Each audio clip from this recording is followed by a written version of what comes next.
Hello and welcome into another edition of State of the Sun Devils alongside Jesse Morrison and Damon Allred. I'm Jeremy Schnell, a very special guest today, head coach of ASU women's basketball, Molly Miller. Molly Miller, thank you so much for joining us. No, this is exciting. I told you I love being pulled out of my office, so thanks for having me.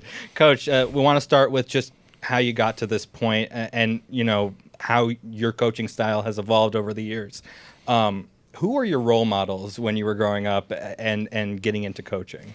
I wouldn't have admitted it at the time, but my father coached me from when I was little. In fact, he was the greatest coach when it came to psychology. He knew how competitive I was. So when I was like 9, he was like, "Don't worry about your left-handed layup, Molly. That'll come when you get stronger." So of course, I marched out to the driveway until dark, working on my left-hand layup. So he was really inspirational for me because he did it the right way. You know, I always admired how he would motivate our teams, but also be able to care and show passion for the game, but what was happening in personal lives. And he was just a great mentor and father figure and coaching figure for me. And how has his, coaching style and mentorship and everything kind of translated into your coaching style? Well, he was convicted to the defensive end. So that's me. And obviously, I think he saw as I was growing up, his dreams of a 6'1" point guard vanished. So I had to be a little 5'6" ankle biter, which is okay. I love that side of the ball. You know, it's an effort-based defensive mentality for me. And he taught me to love the game, but really especially that side of the ball. And is there, with your kids, is there kind of hopes for a 6'1" point guard as well? My husband is 6'3", so I don't know if they got his genes or my genes, but we'll see. Yeah, and just, another coach, very prominent, Charlie Turner-Thorne, and she's big on defense as well. Just, how has that relationship grown since you have gotten this job? Oh, it's been awesome. I mean, I walk into the practice facility, the locker rooms, there's the word grit in a lot of places. I'm like, that's Charlie. And so, just having her kind of as a mentor, but also a sounding board in this experience. There's no better person to talk to who has been through it than her. So I was so happy that she was so supportive, and we had kind of developed a relationship through the year. She had called some of our games, and obviously basketball is a small community, but as soon as I got the job, she was one of my first calls, and we've been touching base ever since. Yeah, and obviously when she was here, the program was, in a great spot. How can you get it back to that spot, and how quickly can you get it back to that spot? Yeah, it's nice because Arizona State's a school of choice. When you're talking about, I've coined the term pipeline to paradise, and so we get to really recruit to this really neat college town in Tempe. But then you have the scope of Phoenix, where these kids can really spread their wings and go to professional sports games. I'm a foodie, so there's lots of restaurants to choose from, concerts. Same. Yeah. So I think the recruiting aspect, that's my niche. I love recruiting. As a head coach, I'll be really, really involved in these kids' recruiting process. And then the brand is really appealing. It's a very selfless style of basketball. In fact, our brand last year, we finished 24th in the country in assists. We were 3rd in the country in field goal percentage. I mean, UConn was number 1. We had pretty good company. We were right there smack with UConn and Texas and win percentage. So it's a fun brand, but it's a really, really good, beautiful brand of basketball. And that's on the offensive end. Now, on the defensive end, we were top 15 in the country in turnovers forced and steals. So I think the recruits want to play that style. Everyone says they want to play fast and tempo. We really do. We were 5th in the country in transition offense. So it's fun to watch. It's fun to play. It's really fun to coach. And you mentioned that pipeline to paradise right there. If we were recruiting targets of yours, how would you pitch us on Arizona State? Well, one, it really is a family, and you would first get to spend time with my staff, who is amazing. That's probably the biggest sell for me right now is the staff. And then our returners have been great with recruits. They have been great to coach. They want to recruit their teammates that are like-minded, that want to get in the gym, that want to push hard, the work ethic's high. And we've gotten some really, really good, nice transfers in the portal that I think is going to get us to that next level. So you would be playing with amazing teammates as well. And then there's been a lot of buzz and support around what we're doing right now. So I think behind every good team is a great fan base, and that's my goal to build one as well, just like Charlie had it. You kind of touched on it there for a second, but when you're looking at building this team and what you've done so far, what was your mindset when you were approaching this offseason? I've said this before. The first thing we want to do is build this thing on solid rock, not sand. So we didn't want to patchwork things. We really wanted to start this off on a good culture initiative. And for me, it was bringing in good human beings, high character, high morals, high standards, but also hard workers. And we really watched film to look at motor specifically. I don't think you can play in this system. I don't think you can be happy in this system if you don't have a motor and good work ethic. Practices would be miserable every day. So those kids that just feel like the work is the reward was kind of the targets initially. I almost feel like it's a little unusual to see so many Power 4 transfers in like a first off season. How do you think that those players specifically kind of responded to your pitches? Yeah, it was just connection based too. I mean, I shared my vision, and once you hear the vision, I think the competitors want to hop on that train and do something, make something special, leave a legacy, especially in year one with a new era. And I'm really excited to have them showcase their talents, but really their heart, the relentless energy. I've gotten to know these kids, and I think the fans are going to love that they're representing Sun Devil basketball. Is that difficult to find the right fit for that style of play and the buy-in, especially with NIL and a lot of different things going on right now in college sports? Yeah, it definitely narrows it down, the pool of candidates, if you will, for who we're looking for to not only be good representation of Arizona State in the women's basketball program, but are winners and competitors. I recruited a couple kids that have a chip on their shoulder right now, so they're extra hungry. Sure. Yeah. And I think that hunger and that passion will fuel and drive them. How much does it help that for building a program that you're bringing in so many players that have played, at the highest level of women's college basketball? Yeah, I mean, when you're talking about experience, that's huge when you want to get to the next level as a program ourselves. So, we've got a national champion joining the team. We've got some SEC experience, some ACC experience, some tough kids that have been leaders and winners or scorers or defenders. Like, they've had kind of this label of greatness from where they've been. So I'm excited to see how it all kind of melds together. That's my job, to make sure there's chemistry in this and we form a team that we can go out there and we will always put the team before ourselves. Definitely the we over me mentality. And like I said, it's my job to kind of figure that out and place the pieces.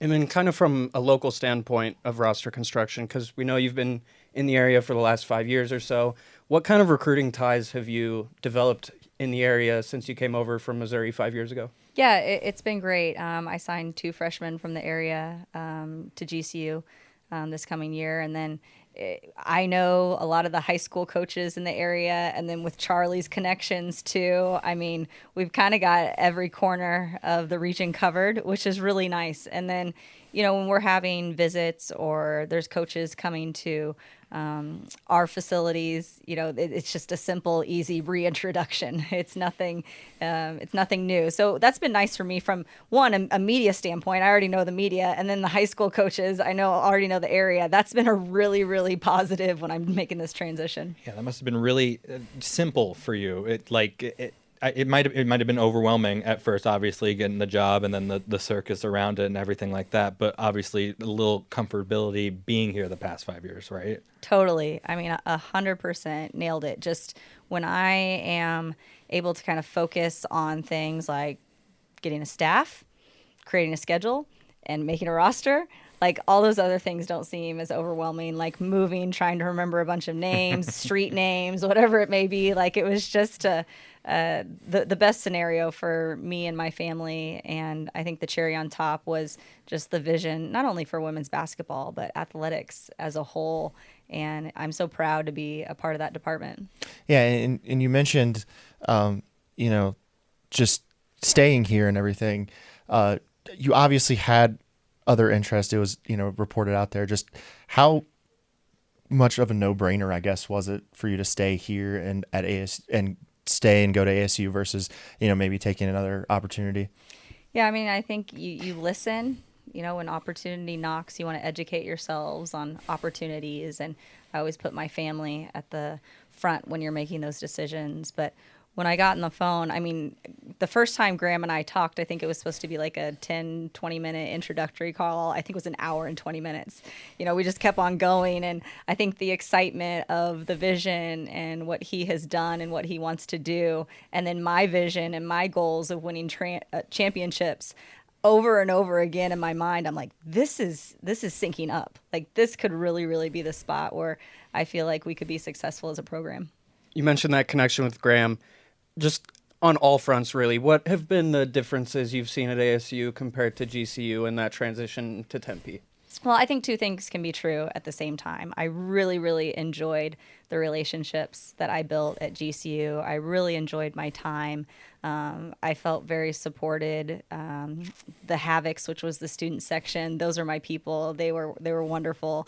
And now when you make the transition and do a new chapter, the other thing can be true, that I'm really, really, really excited for this. And I've been so excited about the support that I've gotten so far. I'm really excited to tip that ball in the air and everyone watch the brand. I think they'll be hooked. But now the new relationships I'm building, and that's why basketball is so incredible, because it brings people into your lives, and that's a forever thing. This has been a fantastic time for women's basketball in particular. It's been growing, and we've loved to see that, obviously, over the past 2, 3, 4 years. Now we have the Final Four coming to the Valley very soon. What is that going to mean for your program? And obviously, you're going to tell your players, hey, you want to play here? You want to play for a championship here? You can do that by going to the Final Four here. Yeah, I mean, to have it spotlighted in your own backyard is going to be pretty special. The goal is to be a part of it and experience it firsthand. But just the amount of eyes on women's basketball right now, it's special to be really at the forefront of that momentum.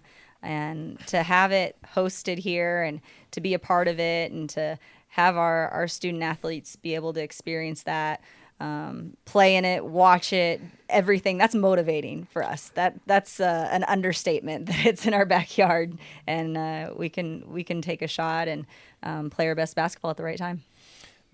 Obviously, the fan base the past few years has kind of not been there for this program. From when I first started covering this team, which, 4,000 or 5,000 people, crowds were at those games. Just kind of how have your conversations gone with the fan base and just kind of bringing them back in and to where it was back when 4 or 5 years ago? Yeah, well, first of all, PSA, like I love fans and I love the connection piece and I love the open arms invite. So I do want to do that. Come see a game, come watch a practice. But I think just connecting at whether it's a baseball game or a softball game or fan fest, I've been able to meet so many people through these different avenues of our other sports in the athletic department. And I can't wait to really connect with the women's basketball fans and invite some. I think families are going to love this opportunity. I mean, my 8-year-old and 5-year-old, they walk around and they act like they own the place and they'll be in the stands and they're going to want to meet all the little kids. I remember when Bobby first got here and little Bobby Jr. was walking around just like that, like he owned the place. And now we see him on the team. So, yes, if we can get your kids to continue to do that, get them on this team, we would love that as well, Coach. Yeah, the more the merrier. And so all the kids can come and meet Crosby and Cy, and I'm sure everyone will be walking around like they own the place, which I love. It's going to be a family environment and atmosphere. Absolutely. And then kind of from a bigger picture, obviously there's this pretty big cloud hanging over the sport right now as a whole, really the NCAA, with the House case and the delays that have gone into that. How do you expect the House case to affect the women's basketball program in particular? And what has been the impact of these last-minute delays on you in particular? I just tell Graham, just give me the when, what, where, why, how, and I'm going to show up and play basketball. And so he's done a great job along with the conference, just keeping us all informed as much as we can. And I think in this landscape, the best ability is adaptability. So that's what we're all going through right now. Couple fun questions before we get you out of here, Coach. Do you ever get any downtime? I mean, we were What's just that? talking. We were just talking before we went on air, and you were talking about driving home at midnight. What? When do you rest, Coach? No, this too shall pass. But I don't know what the board people do, and I don't know if I were one of those people what I would do, because I really love the grind. I am in the office a lot right now, but during visits, you still get to interact with people and meet new people. My husband Derek's so great about bringing the kids up to the office if I know it's going to be a late night, and I miss the night routine, but they'll bring them up real quick and we'll run around the gym for a little bit. But I really do enjoy the work. I do. It's something that's motivating for me, and like I said earlier, the work is the reward, and I can't wait to see what's on the other side of it. All right, last one. We know you love basketball. I do. NBA playoffs are in full swing, and WNBA season's just about to start. Give us who you think is going to win the NBA championship, and then who do you think is going to surprise some people this year in the W?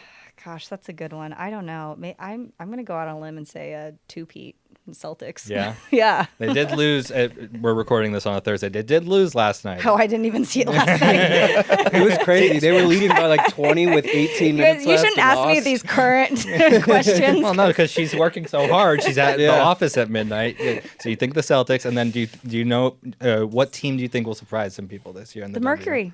The Yeah? Mercury. Got to go with the Mercury. Okay. All right, go. Coach. Thank you so much. Oh, no, you're good. All right. Thank you so much to Molly Miller for joining us here on State of the Sun Devils. We're really thankful. Yes. Yeah. Thank you so much for listening and watching. You can find us on all forms of social media at AZ Sports Devils. You can find all of Damon's articles on the Arizona Sports app and on ArizonaSports.com, presented by Y-Refi. For Jesse Morrison, Damon Allred, I'm Jeremy Schnell. Talk to you soon.